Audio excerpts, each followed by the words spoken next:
Hello folks, welcome to Men and Motors and welcome to my review of this, the Skoda Fabia. This one's in Monte Carlo trim. It's very well spec'd. It's actually at the top of the tree, if you like, when it comes to the different spec levels in a Skoda Fabia. But the base trim is worth a look at as well because it actually comes really quite generously spec'd. That starts just over 20 grand. The Monte Carlo starts at 23.5 grand. And the one I've got here today is the 1 litre 116 PS variant with the DSG automatic gearbox, and that comes in at 24.5 grand. That gives you things like rear view camera, 17-inch alloys, LED headlights, cornering lights with a fogs basically turn as you stick the indicator on, sports bumpers and styling pack, and I think it's a great looking thing, and I particularly like it in this red. I'm not always the biggest fan of red cars, but I think it suits this one down to the ground. Let me know your thoughts in the comments. And if we just look at it a bit closer, you'll see quite a cool, slightly aggressive looking front grille. We've got the little Monte Carlo badge on the side there that looks great. The 17-inch alloys look phenomenal. You can get 18-inch alloys, but they're about 900 quid more. And I think these are great. Plenty of meat as well, so it cushions the buttocks while driving. And I just think they've taken what is a fairly standard looking hatchback and made it look quite nice. And that Monte Carlo pack really adds to that. Just like myself, the Fabia's always been generously equipped in the rear end, and this one is no exception. 380 litres of boot space.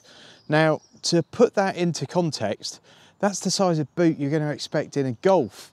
You know, you're talking Ford Focus kind of territory with 380 litres. This one has got an adjustable floor height. That is an optional extra, but it's just a really nice, easy, basic, usable space. You can get things in and out easily. With the boot floor all the way down, you've got about that much of a load lip. Great if you're doing a weekly shop. That means if you park on an incline, it's not going to join you again after you've put it in. And really, just well done to Skoda for eking this much room out in what is a compact car. You've also got a 60/40 split folding rear seat.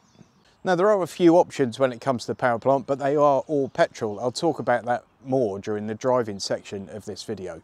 But this one gives you 53 mpg combined on the WLTP cycle and a 0-62 figure of 9.7 seconds.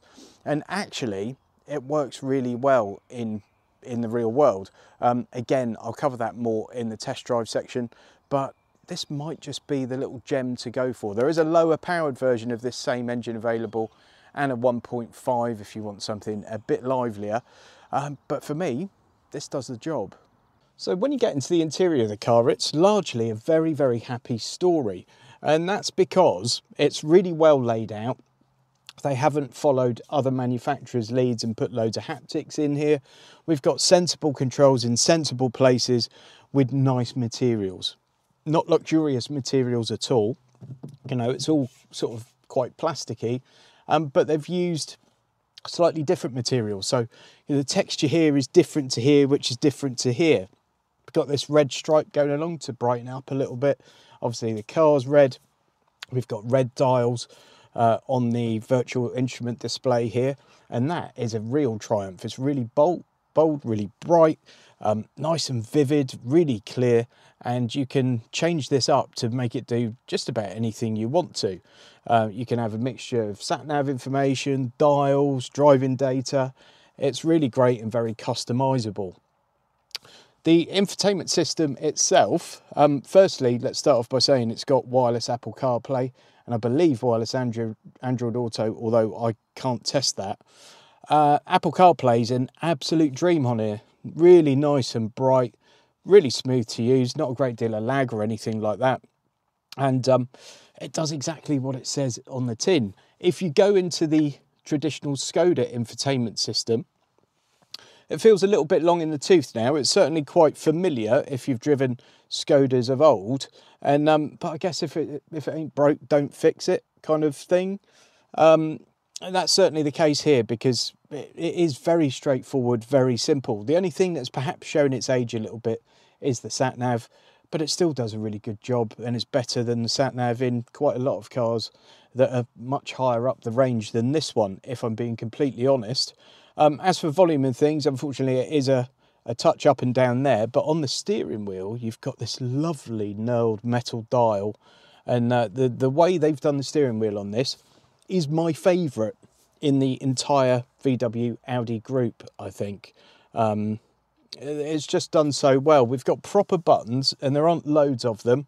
Got these lovely knurled dials that are clickable, and everything's exactly where you want it and where you expect it to be. At no point do you have to think, I wonder what that one does, because you just know. And you know, just the design of the wheel in this Monte Carlo edition, slightly flattened bottom there. It does say Monte Carlo on here. It feels great under the hand. It's just really well designed and really well delivered. So far, so good. We've then got physical dials for the aircon. And I mean, if you watch my videos with any regularity, you'll know that that's going to make me happy. Very happy. Nothing flash, just all works really well.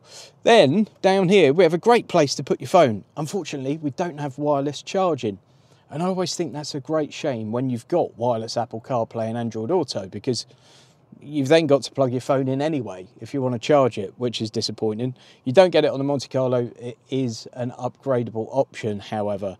And then you do have two USB-C sockets under here, so plugging in's not a problem. A traditional gear selector.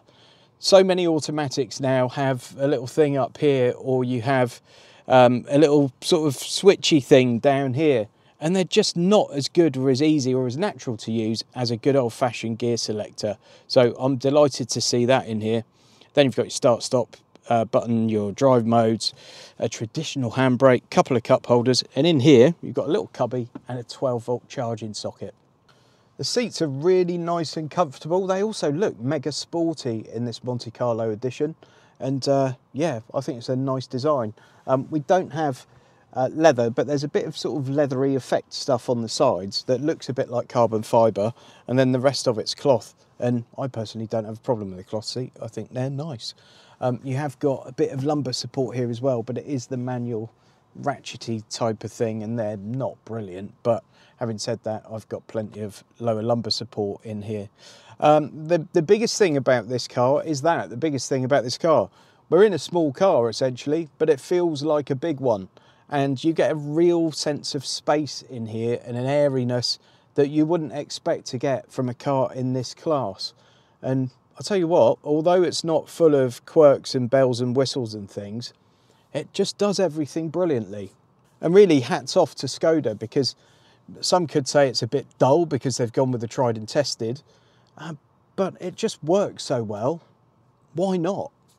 I mean, they've taken some of those elements that have worked in the past and added to them and improved them, not kind of tried to reinvent the wheel like so many manufacturers have. And I think it's really paid off. It's a really nice front cabin. Now in the back is the only place really where you're reminded that you are in a small car. This is my normal driving position. I'm about 5'9½", and you know, my knees are touching the back of that seat. We have got a little seat pocket here, a double seat pocket in fact. No sort of connectivity for USBs or anything like that, but you wouldn't expect it in this segment. And then you've got 3 rear seats, and you could actually accommodate 3 adults in here, but it's going to be the leg room that's an issue rather than anything else. And you do have a bit of a hump there, so you know, you'd have to share your foot room, but it is really only that knee room that's an issue. Headroom's fine, you know, you'd be fine in the back here headroom wise at over 6 foot, I would say. And aside from that, it's great. It's a bit dark in here because we've got a dark headliner in this Monte Carlo, but other than that, it serves the purpose well. It's just not going to be the car for you if you're towing around a couple of 6'2" rugby playing teenagers perhaps, but then perhaps you'd be looking in a different car segment than this. I think for most people with small families, I think this will do the job perfectly. Once you get out onto the road in this Fabia, there's a lot to like about it immediately. The engine feels punchy enough. This is the 116 PS version of the 1 litre engine, mated to this DSG automatic gearbox. And it doesn't feel like you're lacking for power. I mean, it's not got the most exciting 0 to 62 time in the world, and you don't immediately want to take this down a load of B roads and it's not that kind of car, is it? I mean, it's a small, practical family car that's actually not that small, and it's probably going to spend most of its time in town or city driving.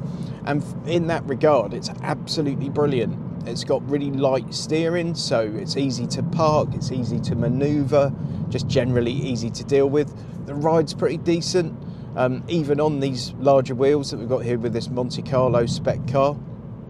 And altogether, I think it feels like a really well put together piece of kit, and it absolutely compares well against lots of other cars in the VW range, but also lots of its rivals. You have to think that the Fabia was probably a rival to the Fiesta, and this offers quite a bit more than the Fiesta did. Obviously it's not around anymore, and certainly against a lot of the rivals in this segment. It almost competes with the next segment up more than it does with its own.